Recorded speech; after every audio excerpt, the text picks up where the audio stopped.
international flavour for the Agip Trail, final round of the South African Rally Championship. Following the suspensions of Cyril van der Merwe and Enzo Keen, Daewoo had pulled off a coup by securing the services of two top-line drivers from Europe. I think it was mainly because of a court ruling where the two of them were excluded from partaking in the last event. But it's given us the opportunity to bring in international drivers, first time in 15 years.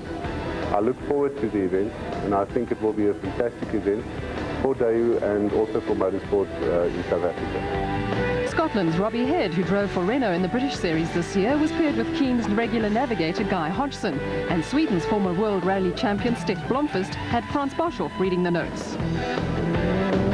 Yeah, the car feels very stable. We're just working a bit on the tyres at the moment.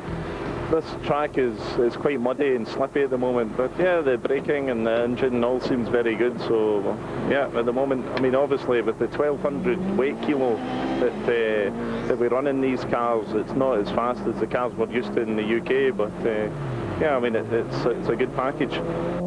Volkswagen's Jannie Hubbig held a narrow lead over reigning drivers champion Serge Damso in the Toyota, while the sideline Van der Merwe held third. Boshoff was at the top of a rather confusing navigators points table as Vito Bonafide headed Douglas Judd by a point. Well, you know, at the beginning of the season we were full of hope, but after halfway through the first event it all turned into a serious train smash for us. And it's been a hard struggle for the rest of the season just to sort of claw our way back into some sort of a position. And as things stand today, I think we need to be fairly happy with our position as it is at the start of this event. The AA Kyle Army racetrack in Midrand hosted the Agip Trail on the same day as the Nashua Superbike test against Australia, and there was a huge crowd watching as the crews readied themselves for the start, which saw each car complete 2 laps of the 4.2-kilometre circuit. Although there was a lot at stake, a friendly atmosphere prevailed despite a protest regarding the status of the event. The midday start saw cars started at pairs at 15-second intervals, which gave the drivers a rare opportunity to race against each other, while the co-drivers didn't have too much to worry about apart from making sure the driver completed the correct number of laps. Most of the crowd had never seen a rally car in action either, so all round it proved to be a successful exercise in bringing the sport to the masses. From AA Kyle Army, which the drivers thoroughly enjoyed, the event headed northwest to Swartbox on the western side of Pretoria. Yeah, it's quite an enjoyable stage, I must say. It's a pity we caught up some of the trucks and some of the slower cars, but anyway, made it all interesting. And you're happy with the way the car's going? Yes, yes, the car's actually handling very well. The setup we've done for the tarmac actually works quite well. Here, drivers completed 4 laps, and with cars starting at 1-minute intervals and a good lap time of the 2-kilometre track in the region of a minute, there was bound to be traffic for each driver to contend with. Damso was a former touring car and works Group N pilot, so knows the intricacies of Swartbox, and it wasn't a surprise to see him going well. By comparison, Hubbig's experience of race circuit is limited, and he lost a bit of time to his championship rival on each stage. It was only seconds, but remember that the VW Rally earlier this year was only won by 4 seconds. Paolo Piazzamosso and Nick Haddon hustled the Sassel Ford Escort around to record the fastest time, ahead of Damso, whose time was matched by that of Blomqvist in the Daewoo. The Escort is well suited to tarmac, and with developments to the engine, it looked visibly faster than anything else down the long straight.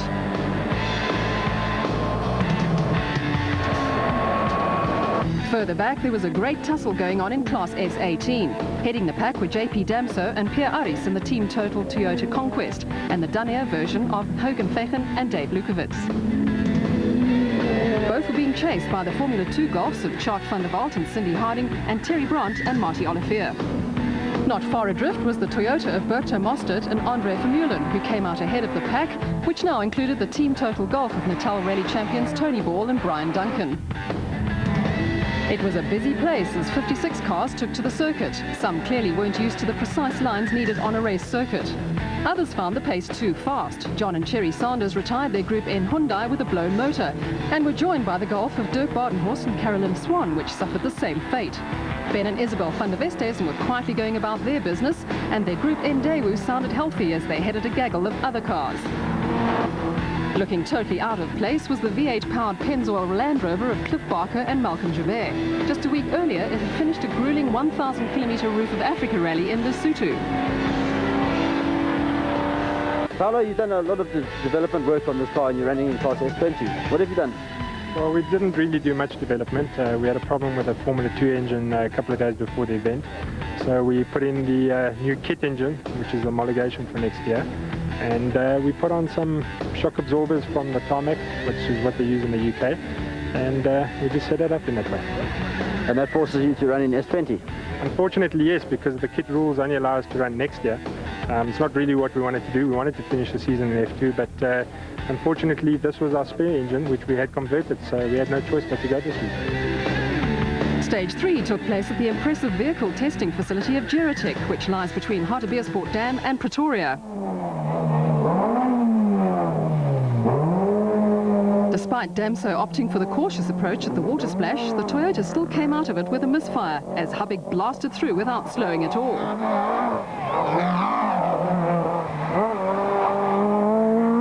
Class S18 champions Etienne Lawrence and Robert Paisley had had some tyre problems on their Team Total Toyota, but also took no risks. Head and Hodgson attacked with vigour and went on to record the fastest time for the 4-kilometre special stage. In the Ford Escort with Piazza Mosso as he heads around the blind corners and down the hill towards the water splash. A quick down change and he powers through as the wipers come on to clear the screen. Fecken and Lukowitz blast through and find the surface rather slippery as they turn into the following corner. Ball shows total commitment, and so does our cameraman and fellow KwaZulu-Natalians Cliff Blackman and Johan Klaassen in the Group N Nissan Sentra. The foot in die hook approach was definitely the most popular method, as Keith Coleman and Uwe Koch demonstrate. Group N frontrunners Dean Saunders and Graham Hooper slow, but then change their minds and accelerate all the way through in their conquest. For the Land Rover crew, it was a case of what water splash? Back at the service area, Robbie Head seemed to be enjoying himself. Robbie, that was a scintillating stage. Yeah, good. It's quite like a stage back home in Millbrook, it's called. We did it in RAC. It's a testing stage, very similar, all mountainous with adverse cambers, so a bit different, not having pace notes right enough, but we had a good time.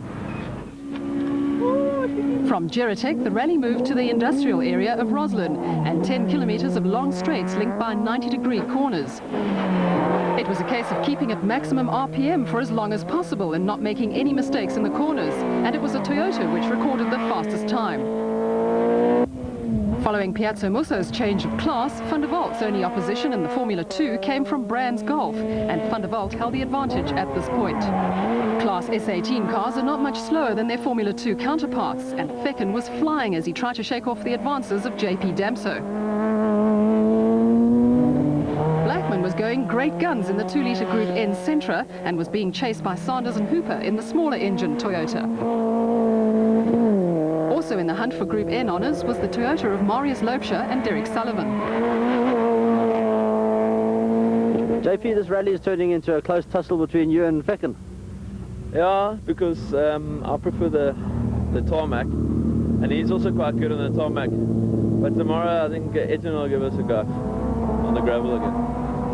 Why do you think Etienne's been off the pace today? I think because Huggins had some practice. He had a tarmac rally a couple of weeks back. Now I've done some tarmac racing, and I don't think Etienne's had any real racing experience on tarmac. After the long straights of Roslyn, it was time to do another 4 laps of Swartkorps, this time in the opposite direction. Most drivers agreed that it was very different from the usual direction, and some even thought it was better. When the circuit was first opened in 1961, it ran clockwise, and changed to the familiar anti-clockwise direction when it reopened in 1987. Now, of course, the venue is once again closed for racing, a great pity as it's a popular venue. The fastest time was recorded by Damso and Bonafide. Smoke from Brands Golf was a portent of things to come as the event took on the look of a race rather than a rally. Meanwhile, Blomqvist had picked up a slight misfire on his Daewoo. I think that got very close between you and Robbie. Yeah, it was, but I had a problem with the car here. It was a lot of misfire, so it's no chance to catch him, because when I needed power, I didn't have any. The rally returned to AA Kyalami for the final stage of the day, 4 laps in reverse with a distance of 17 kilometres. Damso held a narrow 3-second lead over Piazza Musa and Haddon. Nothing changed though as the rally timekeeping clocks went haywire and forced the organisers to scrub the stage.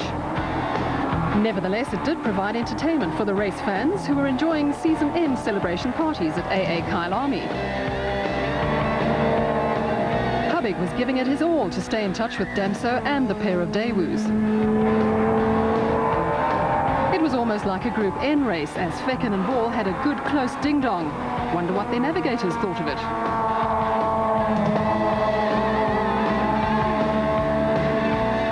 Great camera work there from Johan Dierhoff as he captures a Daewoo in full flight. The team total golf of Barry Krobler and Mike Burrows was chased home by Mostert and Vermeulen, while Cliff Barker described the big Land Rover's handling on racetracks as different. Still, it was a strange sight as he humbled more than a few pucker rally cars. There again, how many rally cars would finish a Roof of Africa?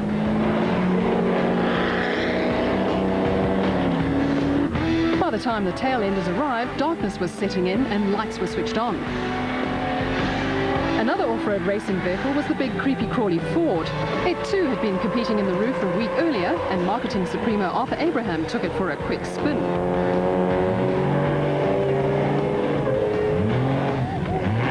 Drive magazine's editor Adrian Burford made his rally debut at the wheel of Toyota's Bucky entry, which had been rallied by Kasi Kutsia and Richard Leek on selected events during the course of this year. At the end of the day, Damso and Bonafide were 3 seconds clear of the Escort, which, as a Class S20 entry, was unable to score points. Championship leader Habig was 5th, but effectively 2nd, as it was doubtful if the imported Daewoo drivers would be eligible for points.